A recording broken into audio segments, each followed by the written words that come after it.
Et quand on dit ouverture du silo, on parle de ça, ça et ça. Salut tout le monde. Alors aujourd'hui on se retrouve, comme vous pouvez voir derrière moi, on a rentré les vaches qui étaient sur une parcelle un peu plus loin dans le village. Donc avec toute la pluie qu'on a eue et la pluie qui est encore annoncée, on a pris la décision de les rentrer. On a encore un box ici qui sont les vaches qui vêlent. Et du coup ces vaches elles ont encore accès à la pâture qui est derrière la ferme. Mais pour les vaches qui étaient à l'extérieur et qu'on a rentré, ben évidemment il faut leur donner à manger. Et qui dit leur donner à manger dit ouverture du silo. Donc aujourd'hui on va voir comment on ouvre le silo. C'est parti. Donc là je suis devant le silo et le premier truc à faire c'est d'enlever les pneus. Donc je vais enlever les pneus. Ensuite je vais déplacer les sacs de sable qui se trouvent autour du silo pour faire une bande étanche dessus. Éviter que l'air s'engouffre et puis qu'il y ait du moisi et du pourri par la suite. Ensuite, je vais me coller à peler le gravier. Et puis quand tout ça sera fait, je couperai le plastique et je pourrai puiser dedans pour aller mettre dans la mélangeuse et le donner ensuite aux vaches. Donc on s'y colle.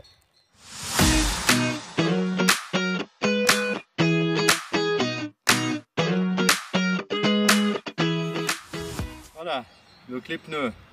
C'est fait. Maintenant, il n'y a plus qu'à faire le reste. Alors, étape importante, si ce n'est primordial au débâchage d'un silo, surtout que on pèle du gravier, c'est d'enlever sa veste. Ça, c'est le premier truc à faire. Et maintenant, on y va.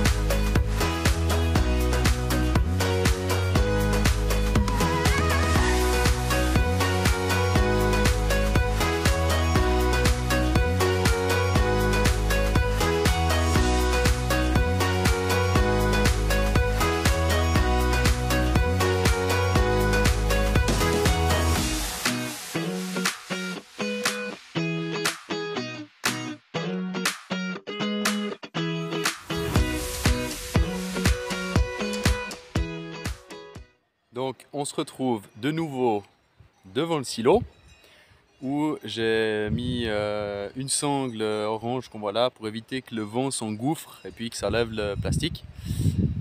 Des pneus sur le dessus, ma bande de sac de sable qui est là tout en haut. Il n'y a plus de pneus, il n'y a plus de sable non plus. Et maintenant c'est l'heure d'ouvrir le cadeau.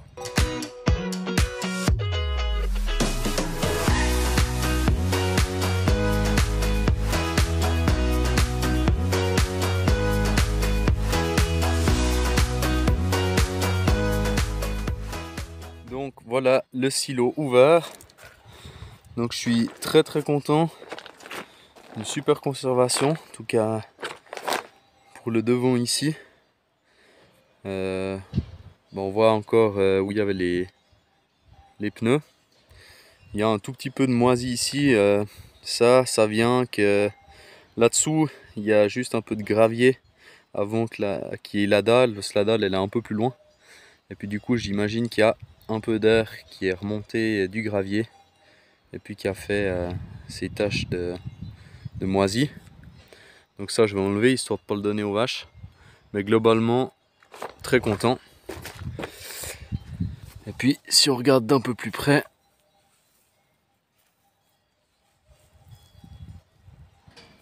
ici on a vraiment un super fourrage. C'est dommage que vous n'ayez pas l'odeur parce que ça vaut le déplacement. Donc très content. Ça c'est un plastique, c'est la première année que je l'utilise. Donc là c'est la partie qui était sur le silo, la partie qui est là. Et on peut voir qu'il y a le plastique vert qui était visible depuis l'extérieur. En dessous c'est du noir. Et il y a cette petite couche de cellophane là qui s'est décollée. Et puis cette couche de cellophane, c'est donc un plastique avec le cellophane intégré. Et avec l'humidité du fourrage qu'il y a dessous, ça décolle la petite bâche plastique toute fine. Et puis ça vient s'appuyer sur le fourrage. Donc là on voit bien qu'il y a une espèce de gros triangle où c'était humide. Ça s'est bien décollé pour aller se plaquer sur le fourrage. Et puis ici on voit qu'il y avait un pneu. Et donc où le pneu appuyait, ça s'est très peu décollé puisque c'était déjà plaqué sur le fourrage. Donc ça, je pense que ça a joué aussi un rôle important dans la conservation du silo.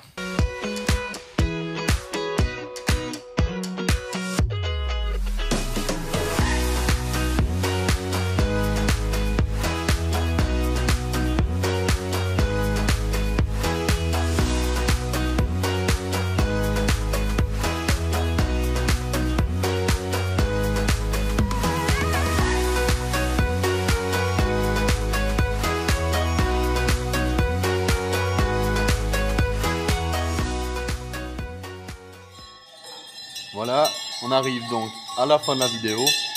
J'espère que la vidéo sur l'ouverture de ce silo vous aura plu. Dites-moi dans les commentaires si ça vous a plu. Si vous avez des questions, j'y réponds volontiers. Et à bientôt pour la prochaine vidéo.